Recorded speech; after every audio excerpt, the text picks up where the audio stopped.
Sir আমরা diabetes নিয়ে কথা বলছিলাম।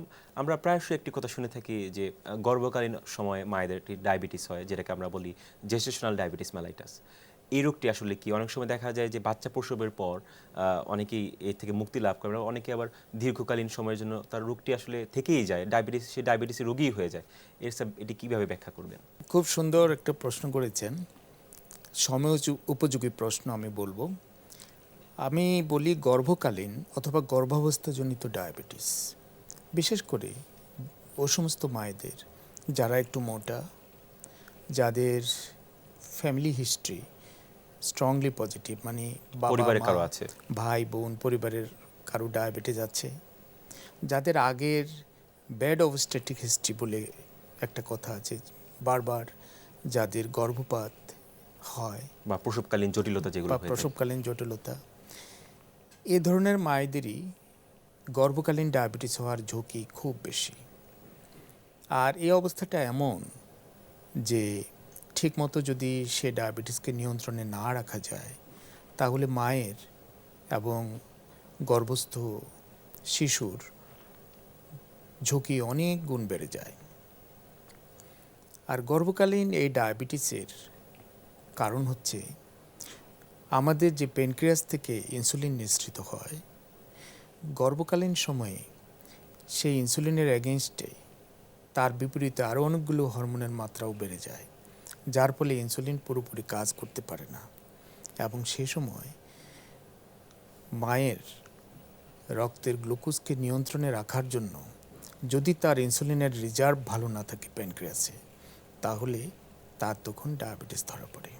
কোনো মায়ের যদি গর্ভকালীন সময়ে এই ডায়াবেটিসটা নিরূপণ না হয়ে থাকে, তাহলে কিন্তু তার বেশিরভাগ ক্ষেত্রে অ্যাবর্শন হয়ে যায়, অথবা গর্ভস্থ শিশুর বিভিন্ন ধরনের জটিলতা হয়, যেমন শিশু অনেক ওজনে বেড়ে যায় এবং প্রসবকালীন অনেক জটিলতা দেখা দেয়। তো সেজন্যেই গর্ভকালীন ডায়াবেটিস ডায়াগনোসিস করাটা খুবই গুরুত্বপূর্ণ। আর ওই যে বললেন যে প্রসবের পর সে ডায়াবেটিস আবার ভালো হয়ে যায়, আসলে শতকরা প্রায় 90% মায়েরই তার গর্ভকালীন শেষে প্রসবের পর আর ডায়াবেটিস থাকে না। 1/3 মায়েরই 10 বছর পর পুরোপুরি ডায়াবেটিস ডেভেলপ করতে পারে। এর মানে তারা ভবিষ্যতে ডায়াবেটিস ডেভেলপ করার জন্য খুব ভালো ক্যান্ডিডেট, ঝুঁকিতে থাকেন। তারা খুবই ঝুঁকিতে থাকে এবং তাদের ডায়াবেটিস হতে পারে, এবং পরবর্তীকালীনও গর্ভকালীন সময়েও তাদের একই ডায়াবেটিসের ঝুঁকি থেকে যায়। স্যার, গর্ভকালীন ডায়াবেটিস বা জেস্টেশনাল ডায়াবেটিস মেলাইটাস এটি প্রতিরোধে গর্ভবতী মহিলা বা মারা কি করবেন? তাদের করণীয়টি কি আসলে? আসলে যে কাজটি করতে হবে সেটা হলো অ্যান্টিনেটাল চেক আপের সময় তাদের গ্লুকোজটা ভালোভাবে পরীক্ষা করে দেখতে হবে, বিশেষ করে যারা গর্ভকালীন ডায়াবেটিসের ঝুঁকিতে আছে সেই সমস্ত মায়েদের রক্তের গ্লুকোজ পরীক্ষা করতে হবে। আর বিশেষ করে 28 সপ্তাহের দিকে গিয়ে আবার তাদের রক্তের গ্লুকোজটা পরীক্ষা করতে হবে, দেখার জন্যে যে আদৌ তারা গর্ভকালীন ডায়াবেটিসের ঝুঁকিতে আছে কিনা। যদি তাদের গর্ভকালীন ডায়াবেটিস বা গর্ভাবস্থাজনিত ডায়াবেটিস, যেটাকে আমরা জেস্টেশনাল ডায়াবেটিস বলি, ধরা পড়ে, তাহলে তার যথাযথ ব্যবস্থা নিতে হবে এবং একজন ডায়াবেটিস বিশেষজ্ঞের শরণাপন্ন হতে হবে এবং ইনসুলিন দিয়ে চিকিৎসা করতে হবে, যদি তার খাদ্য নিয়ন্ত্রণের মাধ্যমে ডায়াবেটিস কন্ট্রোলে না আসে। শুধু আমাদের দেশে নয়, সারা বিশ্বেই ডায়াবেটিস রোগীর সংখ্যা দিন দিন বেড়েই চলেছে।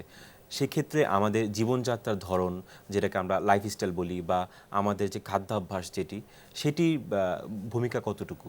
ডায়াবেটিস এমন একটা অসুখ, আমরা বলি সারা জীবনের অসুখ। এই অসুখটি ভালো হবার নয়, তবে তাকে নিয়ন্ত্রণে রাখতে হবে। আর এই ডায়াবেটিসকে যদি নিয়ন্ত্রণে না রাখা যায়, তাহলে অনেক রকমের জটিলতা হতে পারে। শুধু সে কারণে ডায়াবেটিসকে নিয়ন্ত্রণে রাখতে হবে।